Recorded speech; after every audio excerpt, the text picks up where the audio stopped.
Hey everyone, and welcome. So today, we're going to take a quick snapshot of the Cardano ecosystem. Let's just forget about the long-term roadmaps and all the future promises for a minute. We're going to look at what is happening right now. The development, the community action, and the value that's being created literally on any given day. Okay, let's just dive right in. It's a great question, right? When you get past all the market charts and the price talk, what are people actually building and doing? Well, we've pulled together some of the latest updates from all across the ecosystem to answer that exact question. And it really tells a story about people, about finance, and about real-world connections. And it all has to start here, with the community. Because, without active, engaged people, a blockchain is really just a bunch of code. On Cardano, this whole theme of user empowerment and community governance, it's absolutely central to its identity. So take the Pavia metaverse, for example. They're not just building a digital world for their users. They're inviting them to build it with them.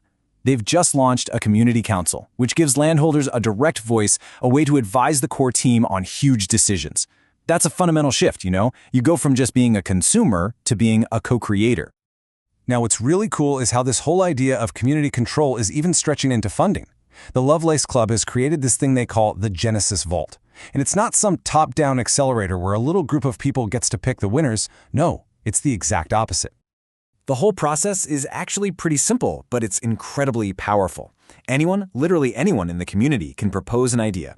Then the token holders, the actual stakeholders, they get to vote on which idea gets the funding and gets developed. It's just a perfect example of decentralized decision-making in action. Okay, so with the community in the driver's seat, what are they building? Well, a whole new financial system. So let's jump to our next section and see how the world of decentralized finance, or DeFi, is getting way more sophisticated on Cardano. A fantastic example of this growing sophistication is something called yield trading, which the Pulse protocol is bringing into the ecosystem. Okay, think of it like this. Let's say you own an apple tree. Normally, you just get the apples each year. Well, with yield trading, you could sell the rights to next year's apples today, locking in a price right now, all while you still own the tree. It's an incredibly powerful tool for managing risk, or even for speculating on what might happen in the future. And look, this isn't just some theory. This is real. Strike Finance has already paid out over 750,000 ADA, that's Cardano's native currency, directly to the people who are staking or supporting its token.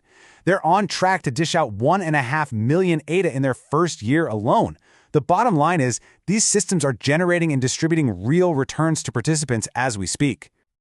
And get this, for a major economic event, Minswap, which is a huge decentralized exchange on Cardano, just burned 500 million of its own tokens. Now, what does burn even mean? The simplest way to think about it is like a public company buying back its own stock. By taking this huge chunk of tokens out of circulation forever, they make the ones that are left more scarce. And that means they're potentially more valuable for everybody who still holds them. We're talking over $5 million worth. Poof, just gone. All right, but for this whole system to get really mature, it needs to be able to handle the big players, right? The big fish. That's exactly what Indigo Protocol's new large redemption pool is designed for. It's basically a special mechanism that lets huge traders, or treasuries, or even other protocols make massive trades without totally tanking the price. This kind of stability is absolutely essential if you want to attract serious capital and build a truly robust financial foundation. So this is all fascinating stuff. But for a lot of people, the big question is, so what? How does any of this affect my actual life? And that brings us perfectly to our final section, the projects that are building bridges from this digital world to solve very real, tangible problems. This right here is the core idea behind World Mobile, and it's a total game changer. Traditional networks, they treat you as a customer, but World Mobile's decentralized network, it makes you an owner. So instead of just paying some telecom giant, you can own a piece of the infrastructure yourself. You are the network. And they're making it happen.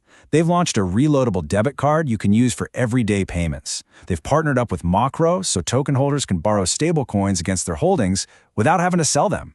And the demand to own and operate their Air nodes, which is the hardware that runs the network, it's so high that they just keep selling out. People are lining up to be a part of this. Now let's talk about another massive real-world problem, the AI data crisis.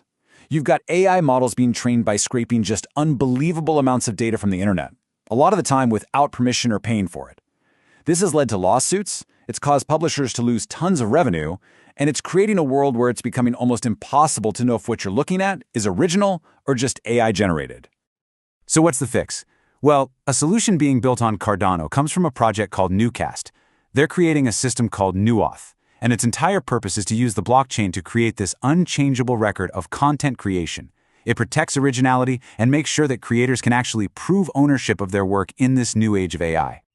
And of course, building these bridges isn't just about code. It's also about connecting with people, face to face. You've got teams like Lace Wallet who are on the ground at events in Madrid, meeting users, getting that crucial feedback, and just closing the gap between the developers and the community they're building for. Okay, so let's just pull back for a second. We've seen community governance, we've seen these sophisticated financial tools, and we've seen real-world applications. Let's try to connect the dots here. What's the big picture that starts to emerge from this little snapshot of activity? You can really boil it down to 3 key themes that just stand out. First is empowerment. I mean, from Pavia's council to the Genesis Vault, the trend is all about giving users more control.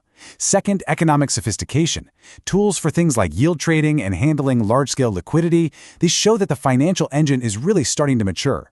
And third, real-world utility. Projects like World Mobile and Newcast, they aren't just for crypto insiders, they're aimed at solving huge global problems.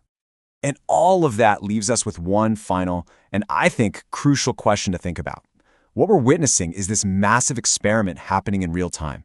We've all seen what happens when centralized corporations build our systems. But when the users themselves are the ones given the tools to build, to govern, and to own the system, what kind of future does that create?